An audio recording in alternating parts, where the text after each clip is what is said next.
Fala pessoal, tudo bem com vocês? Bora falar do majestoso que terminou empatado com gol no final de Breno Bidon, aliás um golaço, mas o jogo não foi lá essas coisas, gols perdidos, algumas falhas e se teve raiva pelo lado São Paulino, como disse Hernan Crespo, teve alívio e celebração por parte de Dorival ao final do jogo. Vamos falar dessa partida? Chega mais, eu sou o Chico Garcia, inscreva-se no canal e vamos juntos.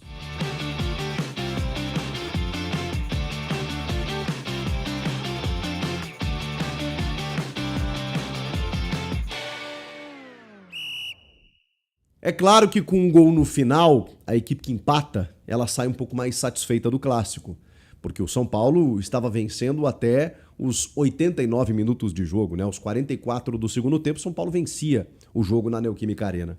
E se a gente olhar o retrospecto, a gente está falando de uma supremacia em termos de resultados, né, do Corinthians jogando na sua casa desde que o estádio foi inaugurado lá em 2014.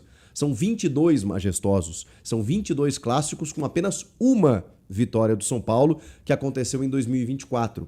E o São Paulo estava muito próximo de conquistar a segunda vitória. Mas agora não, agora esse número é acachapante, né? 22 clássicos com apenas uma vitória do São Paulo. Porém, nos últimos 10 clássicos entre os dois, tem 2 vitórias, se não me engano, do Corinthians. Muitos empates também, é verdade, e algumas vitórias do São Paulo. Isso envolvendo jogos no Morumbi e também na Neoquímica Arena. O fato o Corinthians conseguiu pelo menos não perder o jogo e o São Paulo estava muito próximo de uma vitória. É óbvio que o Hernan Crespo está lamentando demais esse resultado. Inclusive disse que sentiu raiva quando terminou o jogo. Claro, porque aí você toma um balde de água fria naquele gol ali no finalzinho. Que foi quando o Corinthians resolveu jogar. O Corinthians resolveu jogar justamente na parte final do jogo. E aí depois do gol, inclusive, buscou até para poder virar a partida, mas não tinha mais tanto tempo assim. Até isso acontecer, o Corinthians começou bem. Eu acho que se impôs dentro da sua casa, natural. O São Paulo meio que esperou. E aí o Corinthians começou a perder muitos gols. Especialmente com o Yuri Alberto, né? Que, assim, ele tem um gol mais perdido, que é na falha do Arboleda, porque o segundo, eu acho que é uma tomada de decisão errada, só que no chute de canhota, né? Que ele obriga o Rafael a fazer uma boa defesa até. Mas ao mesmo tempo ele gerou uma situação ali que poderia ter resultado no gol. Mas talvez se ele avançasse um pouco mais ou combinasse o jogo com quem estava chegando, talvez fosse uma melhor opção. Mas é isso, né? O Yuri, ele é o camisa 9. O pessoal fala que eu passo pano, né? Porque eu gosto muito do Yuri. O problema é que o Yuri não ajuda, né? Ele não me ajuda a passar pano para ele. Porque quando o time depende do centroavante, o centroavante vive disso, cara, ele tem que resolver algumas partidas, né? E ele tá voltando agora. Ele ficou um tempo afastado aí, né? Tava na Itália, não participou da estreia, aí entrou nos minutos finais no jogo passado e tal.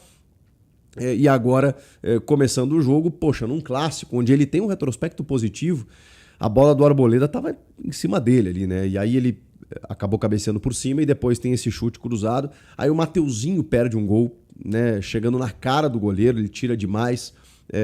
E acaba chutando para fora. Então o Corinthians criou as suas chances de gol. E o São Paulo meio que esperando, inclusive com algumas falhas ali da defesa em saída de bola, entregando muitas vezes a bola para o Corinthians e o Corinthians não aproveitando. Só que aí aos pouquinhos o São Paulo começou a se reorganizar. O São Paulo diferente, mudou o sistema nos últimos jogos, né? Abandonou 3 zagueiros, estava jogando com o Arboleda e o Alan Franco. O Alan Franco até não jogou no jogo passado, foi titular esse jogo. Os 2 laterais também não deixam de ser uma novidade, né? Porque o Enzo Dias está machucado e aí o Wendel finalmente está conseguindo agora, né, poder jogar, mas também não fez lá um grande jogo. O Mike, menino pela direita, ao invés do Cédric. E no meio de campo, aí um meio de campo também um pouquinho modificado pela qualidade de alguns jogadores, especialmente do novo reforço. Tô falando do Danielzinho, que é muito bom jogador. Veio do Mirassol, fez um campeonato brilhante ano passado e, cara, entrou como uma luva nesse meio campo do São Paulo. Ele e o Marcos Antônio, o Danielzinho é um motorzinho, né? E o Marcos Antônio tem muita qualidade para buscar passe entre linhas, para poder fazer um jogo articulado. E o Bobadilla, né, aquela correria ali, mas ele acaba casando com esses dois. E ainda você tem até o Lucas Moura, né, que tem qualidade de arranque, de presença e tudo mais, incomodou enquanto esteve em campo. o Luciano e o Tapia lá na frente. Esse foi o time do São Paulo. O Corinthians tem só uma mudança que eu não imaginei que ele fosse jogar, que é a do Ranielli, abrindo o meio-campo. De resto, a gente imaginava... e o ataque do Yuri Alberto com o Kaique. E eu gostei, tá? Eu gostei, provavelmente ele estava treinando muito bem, o Dorival tá dando chance, tá fazendo um rodízio ali, muita gente esperava ou o Pedro Raul, ou o Guinegão, ou o Vitinho, e ele botou o Kaique. E eu gostei, acho que ele, assim, no primeiro tempo...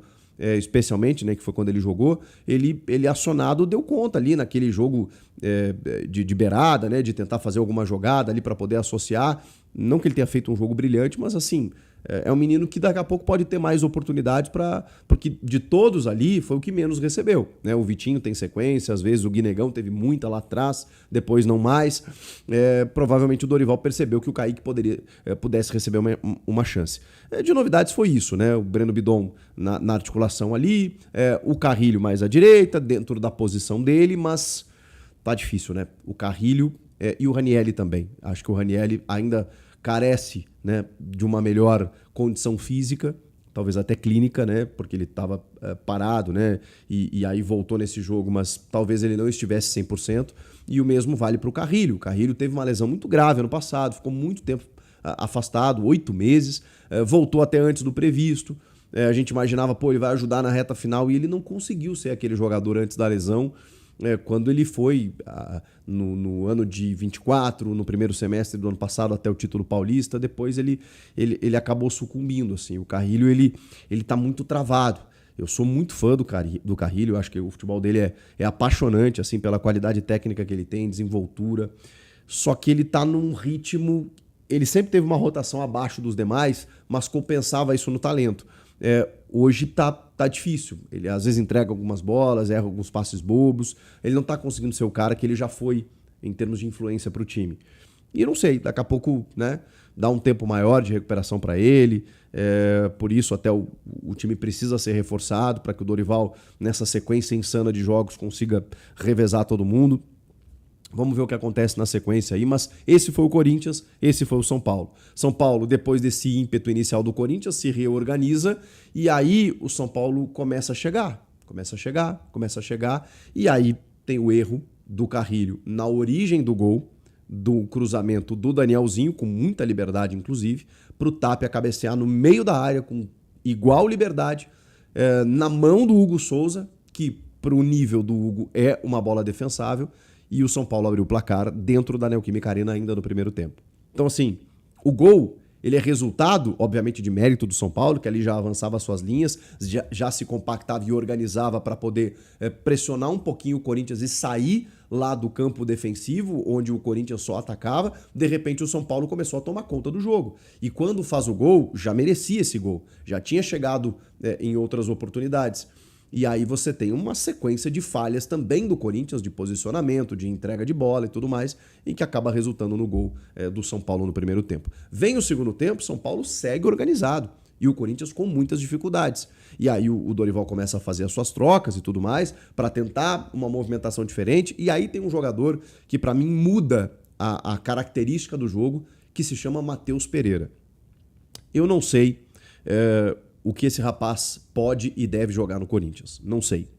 Mas ele foi muito questionado pela sua contratação, por vir do Fortaleza, por ser da base do terrão e não ter tido grande brilho por onde passou, embora tenha passado em grandes mercados da Europa, ter retornado já aos 28 anos e tal. Muita gente questionou a contratação do Matheus Pereira. Mais por um feeling, não necessariamente por uma previsão correta, porque a gente não tem como prever isso e nem posso fazer isso agora, depois de poucos minutos que ele atua em campo, mas eu tenho a sensação de que ele vai jogar bem. Acho que ele vai jogar bola no Corinthians, acho que ele vai ser útil, acho que ele vai ser muito importante. É um cara que chega meio que na desconfiança, mas que tem qualidade técnica, sempre se soube que ele tem qualidade técnica, e chega com a confiança do treinador e para funções ali em que o time está precisando. Seja de um primeiro homem, como ele entrou hoje como 5 na vaga do Ranielli, o Maicon acabou saindo e o Charles faz primeiro, mas não é necessariamente uma solução. Seja para ser um segundo homem, como o Dorival disse que ele é, E aí você também não tem mais o Maicon, o Rian também foi embora, então você tem necessidade, o Carrilho não vive um grande momento, então você tem a necessidade de ter um cara ali para fazer, seja um dos vértices ali do losango, seja um aberto pela esquerda, aberto pela direita, um volante, um segundo homem, para poder buscar um passe mais qualificado. O Matheus Pereira, ele acabou errando muitos passes que ele tentou desde quando ele entrou, porque ele buscou o mais difícil.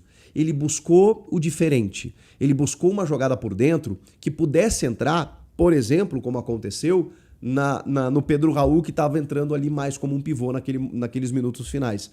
E o gol surge justamente assim. O Breno Bidon não fez um jogo de brilho do que a gente sabe do Breno Bidon, da capacidade que ele tem para fazer, de articular, de buscar e tal. Ele nem é o cara... Ele vem sendo, tá? Mas ele nem sempre foi o cara da finalização, de pisar na área, de dar uma assistência. Ele até melhorou muito nisso. E isso vai fazer o Bidon dar um salto gigantesco. Aliás, já está fazendo desde o ano passado, quando ele entendeu que ele pode ser esse protagonista. O Bidon tá dentro da área. E aí tem uma disputa dele com o Alan Franco. O Alan Franco dá um bote muito errado e a bola sobra para o Pedro Raul, que faz um movimento muito interessante. Ele erra uma cabeçada num cruzamento do Matheus Bidu, que eu até brinquei na hora e falei assim, cara, no Ceará esse gol era caixa, porque foi uma bola na cabeça dele, ele errou o gesto técnico, a bola raspou na cabeça dele e saiu para fora, mas ele estava livre, cara. Era só atacar a bola que ele fazia o gol. Não aconteceu. E eu pensei, caramba, o Pedro Raul tá tendo chance, cara. E justamente na característica dele, bola aérea e tal. No lance do gol, ele fez o que se espera dele. Ele tá como pivô, ele sai do espaço, confunde completamente a defesa do São Paulo, domina essa bola, o Bidon pede a bola depois do choque que ele teve com o Alan Franco e ele entrega no Bidon. E aí o Bidon, cara, ele precisa de um tijolo para poder dominar a bola e chutar, mesmo com a bola, a perna próxima da bola, ele consegue força suficiente para tirar do Rafael e chutar no ângulo. Diferente. O Bidon é diferente. Então ele precisa entender que se ele pisar na área para poder definir, para concluir, para poder ser decisivo, ele consegue, porque ele tem qualidade para isso, mesmo que o jogo não tenha sido vistoso, mesmo que o Corinthians não tenha jogado bem, mesmo que ele, Breno Bidon, não tenha estado tão bem assim no jogo. Quando a bola sobrar, o diferente resolve. E ele resolveu e empatou para o Corinthians. Depois, como eu disse, o Corinthians até criou chances para virar, porque aí resolveu jogar no ímpeto que não estava tendo até então. Foi um Corinthians mais preguiçoso, um Corinthians que criou até, mas perdeu gols no começo do jogo e depois se submeteu ao jogo do São Paulo, que estrategicamente fez um clássico muito bom e acabou perdendo, deixando a vitória escapar no talento de um menino que hoje é diferente dentro do futebol brasileiro. Para mim, esse foi o resumo do clássico. Tem outras questões, outras repercussões, outros pormenores que a gente pode abordar aqui, e ainda entendendo que estamos na terceira rodada, e já um clássico, e já tem clássico contra o Santos na quinta-feira, e o Corinthians está com uma condição difícil de tabela, porque aí a gente já está falando aí de um Corinthians que ganha na estreia, mas depois perde a segunda e empata a terceira. É um campeonato dificílimo. E aí você vai dizer, mas o Corinthians terminou depois dos demais, como disse o Dorival, os caras não tiveram férias, a recuperação tá difícil, o elenco é curto. Eu entendo tudo isso, mas você vai dizer o quê? Isso é para todo mundo. O calendário tá difícil para todo mundo. E claro, sofre menos quem tem mais elenco, quem tem mais jogador para rodar. E o Corinthians agora tá começando a receber os caras. Então, não é fácil, ao mesmo tempo que sirva de alerta, porque o São Paulo não vive a sua fase mais brilhante, pelo contrário, enfrentou dificuldades no extra-campo, mas também no campo, né? Acabou vencendo o São Bernardo no finalzinho, no último jogo. Tomou uma lambada do Mirassol na estreia, mas é um São Paulo que, taticamente, se conseguiu ser superior ao Corinthians em boa parte do jogo. E eu acho que é isso que vale como alerta, porque os testes estão aí, né? Eu acho também importante, tá? Porque daqui a pouco o Paulista, o estadual, ele fornece alguns jogos mais fáceis, mais frágeis, e como tem um brasileiro começando ali na frente, às vezes a gente se engana. Então, quando você tem testes já de cara, o teu nível se eleva um pouco, para que o Dorival passe a semana inteira pensando, cara, o que aconteceu aqui? É só preguiça? É só condicionamento físico que não está 100%? Tem alguma outra coisa que eu preciso ajustar? Eu acho que o Corinthians tem muita coisa para ajustar, mesmo em pouco tempo. E, claro, não tem muito para onde correr, porque já tem clássico quinta, já tem um campeonato que vai afunilando já em pouquíssimo tempo. Tem uma Supercopa contra o Flamengo dia 1º de fevereiro e tem o Campeonato Brasileiro que está na porta para começar daqui 10 dias. Essa é a realidade. O que vocês acharam do jogo, hein? O vilão foi o Yuri mesmo que perdeu gols? Ou daqui a pouco o Carrilho que entregou a bola do gol, que acabou jogando um pouco menos? Vocês gostaram da estreia do Matheus Pereira? O Danielzinho, muito bom pelo lado do São Paulo. Achei que fez um jogo maravilhoso junto do Marcos Antônio. O Alan Franco estava bem, acabou falhando no gol. Clássico tem disso, né, gente? Alternância. E a arbitragem também, uma nota um pouquinho negativa, né? Eu gosto do João Vitor Gobi, acho que ele tem potencial, mas acho que ele errou demais no critério de amarelar no primeiro lance.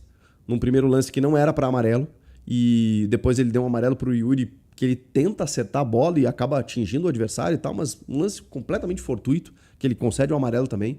E aí depois, em algum momento do jogo, ele teve que baixar o nível do cartão, né, para não aplicar o cartão, e aí ele rompe com o próprio critério que ele mesmo criou. Então, assim, acho que faltou um pouquinho de esperteza, assim, né, de leitura de jogo, para ele poder controlar um clássico um pouquinho, de uma maneira um pouquinho melhor, porque sair amarelando de cara, você vai se perder em algum momento. Não interferiu no jogo, mas, assim, reclamação teve dos dois lados, né? Comentem aqui, quero ouvi-los. Inscreva-se no canal e eu volto na próxima. Tchau!